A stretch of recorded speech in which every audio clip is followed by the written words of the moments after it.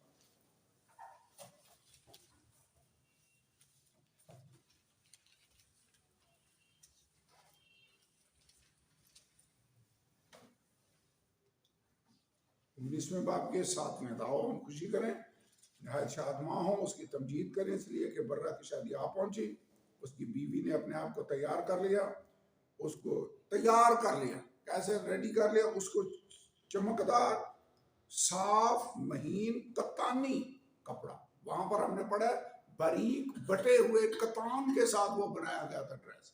ویسے کلیسیا میں ہم یسوع کے کاہن بھی ہیں, مقدس لوگ, شاہی کائنوں کا فرقہ, اور ایسی مقدس قوم ہے جو خدا کی خاص ملکی ہے. تو وی آر رائل پریسٹہڈ, شاہی کائنوں کا فرقہ. تو یہاں پر اس نے ڈریس کیسا پہنا ہوا ہے؟ صاف مہین کتانی کپڑے سے پہننے کو اسے اختیار دیا گیا, کیونکہ مہین کتانی کپڑے سے مقدس لوگوں کی راست بازی کے کام مراد ہے. اس کا مطلب ہے یہ سارا جو ڈریسنگ ہے یہ آنے والے مسیح کی طرف, مسیح کی راست بازی کی طرف, چونکہ خدا نے اب اپنی راست بازی ہمیں دے دی, اور ہم جب مسیح کو پہن لیتے ہیں تو ہم مسیح کی راست بازی کو پہن لیتے ہیں. مسیح کو پہننے کی آیت یاد ہے، غلطیوں کے خط میں لکھا ہوا ہے، تم سب جتنوں نے مسیح میں شامل ہونے کا بپتسمہ لیا تو مسیح کو پہن لیا۔ تو مسیح ہماری راست بازی۔ تو ہم جو بھائی سہیل کے دیکھنے سے مجھے لگ رہا ہے کہ یہ آیت آپ نے پڑھی نہیں، آئیے اس کو پڑھ لیں۔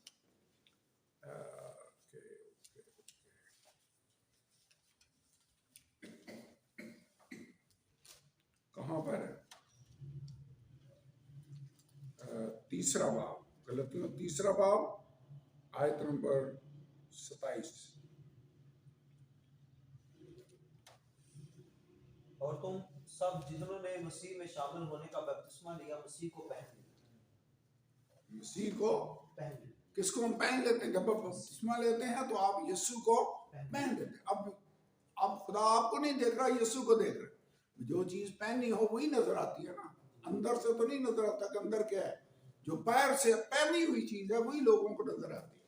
تو ہم نے یسوع کو پہن لیا ہے، اور یسوع کیا ہے؟ خدا کی راست بازی۔ پہلا کرنتھیوں پہلا باب 30ویں آیت، لیکن ہم تم اس کی طرف سے مسیح یسوع میں ہو جو ہمارے لیے، یعنی یسوع مسیح ہمارے لیے خدا کی طرف سے حکمت ٹھہرا۔ پہلی تو بات یہ ہے یسوع کیا ہے ہمارے لیے؟ حکمت۔ پہلا کرنتھیوں پہلا باب آیت نمبر 30 میں پڑھ رہا ہوں، وہ خدا کی حکمت، یعنی حکمت بھی ٹھہرا، یعنی راست بازی، پاکیزگی اور مخلصی۔ یسوع ہماری راست بازی بھی ہے، پاکیزگی بھی وہی ہے، اور مخلصی بھی وہی ہے۔ یسوع ہماری راست بازی ہے۔ رومیو کے خط میں تو بڑی ڈیٹیل سے لکھا ہوا نا، اب اعمال کے بغیر خدا کی وہ راست بازی ظاہر ہوئی ہے۔ تو رائٹسنس آف گاڈ، خدا اپنی راست بازی، وہ راست باز تھا، ہم تو گناہگار تھے، لیکن خدا اپنی راست بازی ہمارے کھاتے میں ڈال دیتا۔ ہم یسوع کو پہن لیتے، اب ہم راست باز بن جاتے، وہ ہمارے لیے گناہگار بن جاتے۔ سمجھ آ گئی یہ بات؟ میں بات ڈریسنگ کی کر رہا ہوں، کائنوں کا ڈریس۔ اب ہمارا ڈریس راست بازی کا لباس ہے، راست بازی کی خلت کہا گیا ہے، پوشاک ہم نے پہنی، راست بازی کی خلت۔ اوکے آگے چلتے ہیں۔ اب 29 خروج کی کتاب 29واں باب، 28واں باب ان کے ڈریس کے بارے میں ہے، 29واں باب ہے جو ان کی ڈیڈیکیشن کے بارے میں ہے۔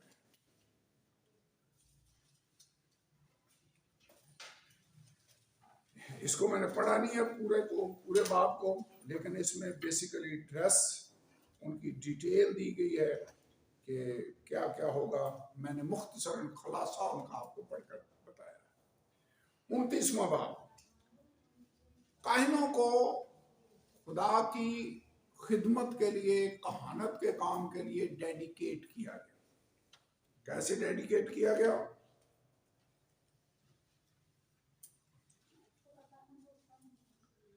تین قربانیاں دی گئی ہیں اس کے تعلق سے، بک سے پڑھتے ہیں۔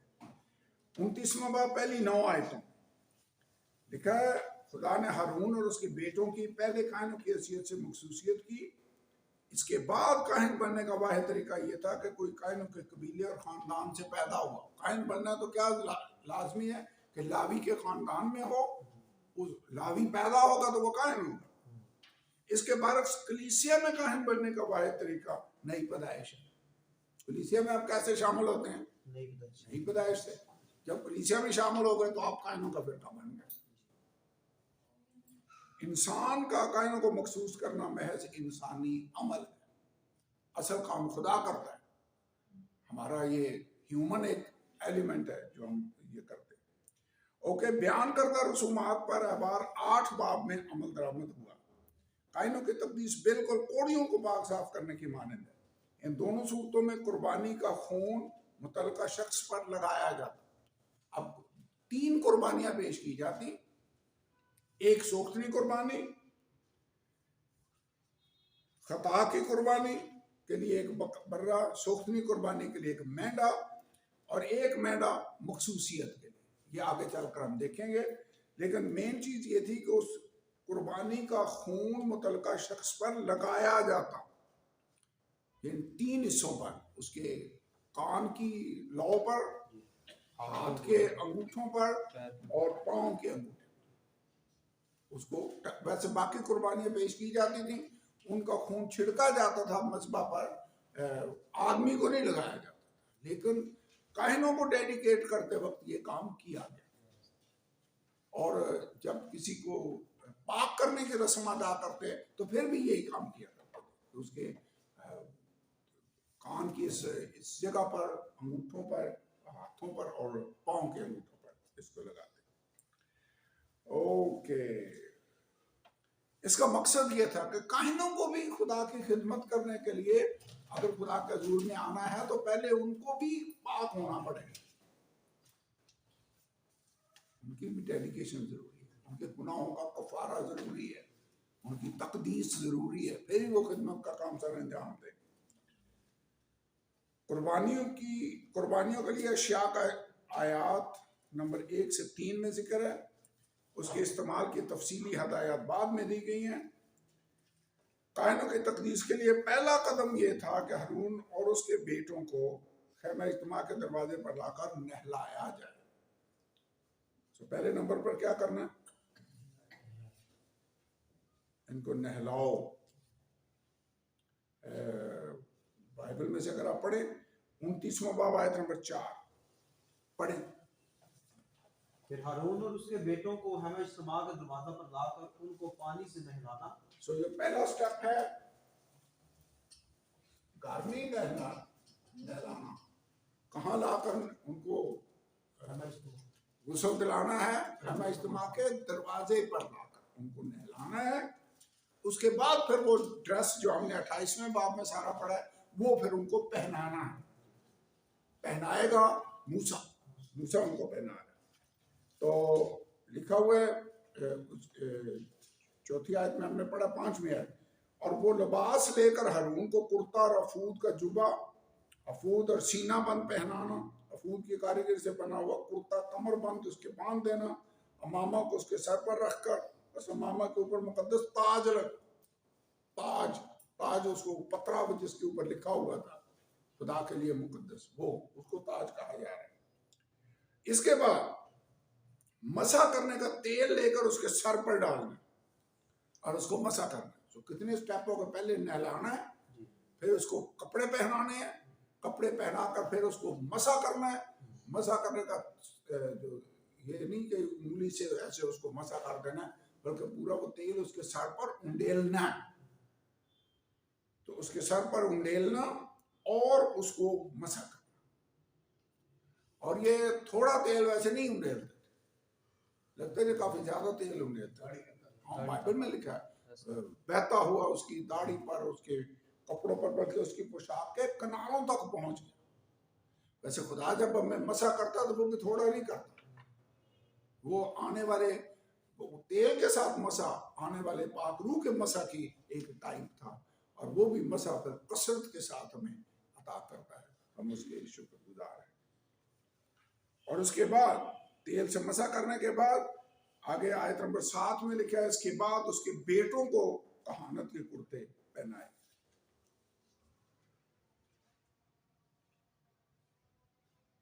کلیئر ہے؟ کہانت کے منصب پر ہمیشہ کے لیے ان کا حق رہے ہارون اور اس کے بیٹوں کو مخصوص کرنا۔ اس کے بعد 10 آیت سے لے کر 21ویں آیت تک بک میں آئیں، let us read from book۔ اس کے بعد 3 قربانیاں دی گئیں۔ خطا کی قربانی کے لیے ایک بچڑا، تو پہلے نہلایا، پھر کپڑے پہنائے، میں وہ سٹیپ دیکھ رہا ہوں، پھر اس کو مسح کیا گیا، اور پھر ہارون کے بیٹوں کو کرتے پہنا کر ڈیڈیکیٹ کر دیا گیا، اوکے اب تم اس کام کے لیے مخصوص ہو۔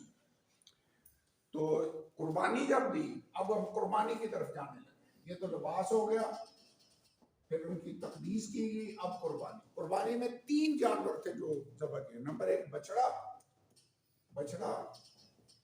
پھر مینڈا اور برا۔ ایسے ہی سوختنی قربانی کے لیے مینڈا، خطا کی قربانی کے لیے بچڑا،